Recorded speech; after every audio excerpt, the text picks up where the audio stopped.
Apparently a lot of people want to get better at Rec Room Paintball because my most viewed video ever is my first paintball tips video. So today I'll be extending that list with 8 more tips that will hopefully help improve your game even further. Number 1. Get rid of that pesky sprint halo.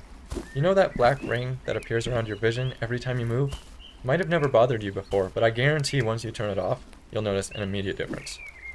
It tends to obstruct your peripheral vision for pretty much no reason and honestly just gets in the way most of the time. I'm pretty sure it's enabled by default to reduce motion sickness, but honestly after a while of playing, your brain gets used to VR and the halo becomes pretty much useless. To get rid of it, visit your Rec Room settings, click on the Gameplay tab, then click Comfort Options, and finally uncheck each of the boxes. This will prevent the halo from appearing and obstructing your peripheral vision anymore. Number 2.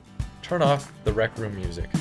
As hard as it is to say goodbye to the epic Rec Room Paintball soundtrack, I guarantee you it will make a difference in your playing.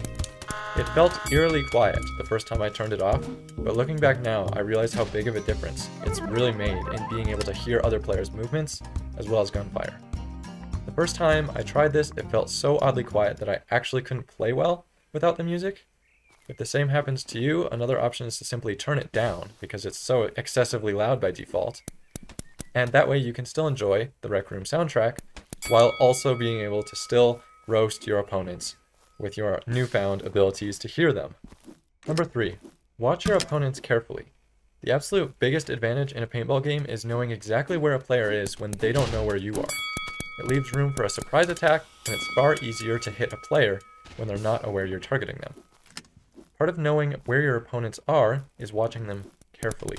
Even if they aren't close or aren't even paying attention to you, try to remember where they are going, and how you think they will get there. That way you can either decide to play aggressively and try and find a place to surprise attack them, or decide to play more cautiously and find a route to avoid them altogether. Either way, watching and observing different playstyles and routes that different players take will make you yourself a better player, regardless of how you tend to play. Number 4. Duck behind obstacles. This one's fairly obvious, but during a conflict you should take every opportunity you can to gain the advantage over your opponent. Put simply, even good players can't win a fair fight every single time. So what they do instead is get very good at tipping the odds of a fight into their favor. One of the things we tend to do is duck or run behind obstacles in the middle of a fight. Not only does this give you a break from an onslaught of bullets, but it will also give you time to adjust your aim, change your direction, or throw off your opponent in any other way possible. Number 5. Find the strangest routes possible. Another great way players tip the odds in their favor is finding ways to surprise their opponents. Personally, I've found a great way to do this is to move through the map in unexpected ways. Most players tend to focus on the locations that they themselves use to travel, which leaves them vulnerable to attacks from less commonly traveled locations.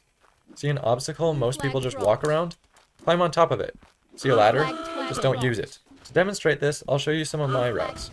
Firstly, on Spillway, I find that hopping from this shipping container onto this light, and from there onto the red base's upper platform not only surprises most players, but is also a way faster way to get to this platform than going up the stairs. On Homestead, I won't usually climb to the top of this tower, but instead climb the walls under it. Very few others do this, and some don't even realize it's possible, so it makes for a great way to surprise players inside the barn or even on the tower. Number 6. Only shoot when you absolutely need to.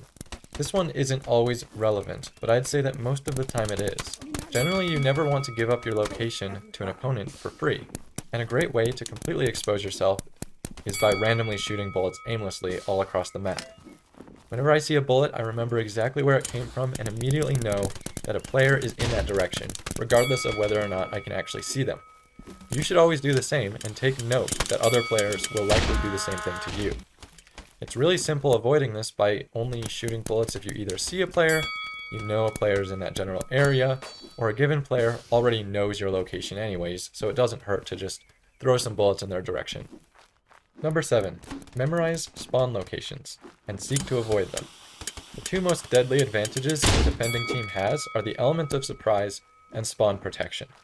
By memorizing at least to a certain extent where the other team will spawn in the map, you can eliminate that second advantage. Of course, there's no way to beat spawn protection, but by moving to locations that you can be absolutely certain that no players will spawn near you, by the time newly spawned players arrive at your location, their spawn timer will have run out and you can take them out normally. Number 8.